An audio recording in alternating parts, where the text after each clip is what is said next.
City Bwoy kwanyin ma kwedit Dweng loy chuna kun manguk Upol deng ma kwaj Agut yom Tiom ayul chuol DJ Todd The old Ming Master Mana Galis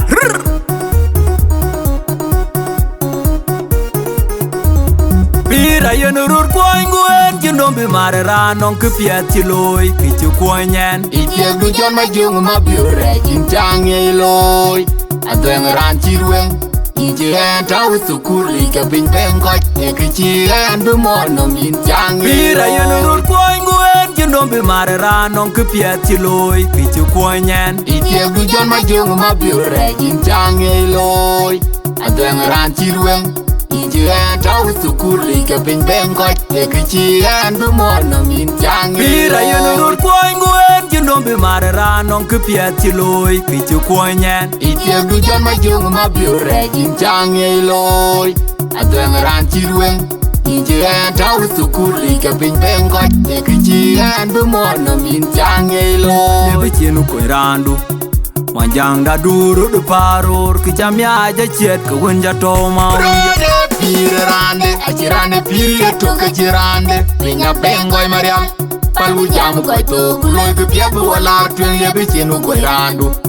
Kudu guru de paror kichagame ya tiye tunong nyali Manjang da duru du wai raande, piir raande, achi raande piir ye toke chi raande Pinya bengoy mariam, palgu jamu koi to Kuloy ke piabu walar tuen yebe chenu koi randu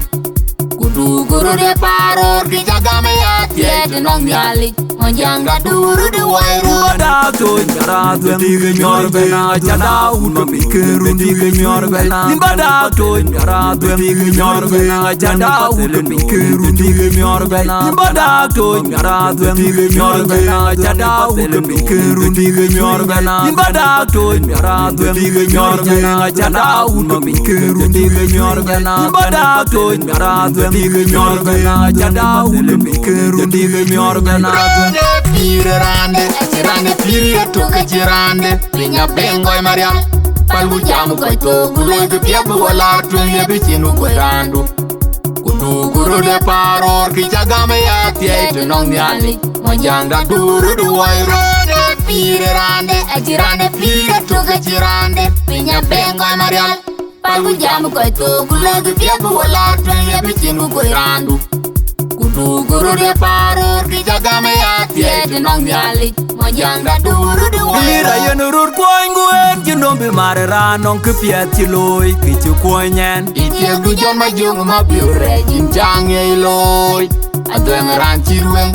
Iji en tau sukuli ka bing beng koch Eki chi en bu mon nom jintang ye Piir ayen urur kwany nguen Jinombi mare Raan nong kepiat chiloy Kichu kwanyen Itiek du jon ma jung ma biure Jintang ye loy Adweng Raan chirweng Iji en tau sukuli ka bing beng koch Eki chi en bu mon nom jintang ye Piir ayen urur kwany nguen Jinombi mare Raan nong kepiat chiloy Kichu kwanyen Itiek du jon ma jung ma biure Jintang ye loy Adweng Raan chirweng Iji en tau sukuli ka bing beng koch Eki chi en bu mon nom jintang ye loy Nyebe chienu kwe randu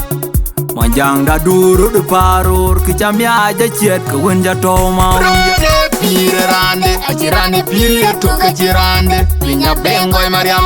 palgu jamu koi to Kuloy ke piabu walar tuen yebe chenu koi randu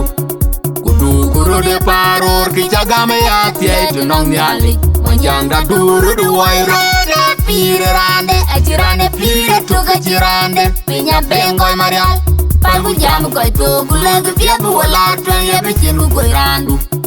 Kudu guru de paror kichagame ya tiye tunong nyali Manjang da duru du wai raande Bada to nyara dwem Dige nyor bena Jada uno mikeru Dige nyor bena Bada to nyara dwem Dige nyor bena Jada uno mikeru Dige nyor bena Bada to nyara dwem Dige nyor bena Jada uno mikeru Dige nyor bena Bada to nyara dwem Dige nyor bena Jada uno mikeru Dige nyor bena Bada to nyara dwem Dige nyor bena Jada uno mikeru Dige chui nyana dwem Piir raande, achi raande piir ye toke chi raande Pinya bengoy mariam,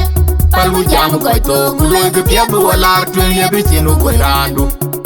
Kudu guru de paror ki jagame ya tie to nong ni ali. Monjang da duru du wai rode piir raande. Rande piir to ka rande. Pinya bengoy marial. Palgu jamu koy to kulo du piir wala to ye bichinu koy randu. Kudu guru de paror ki jagame ya tie to nong ni ali. Monjang da duru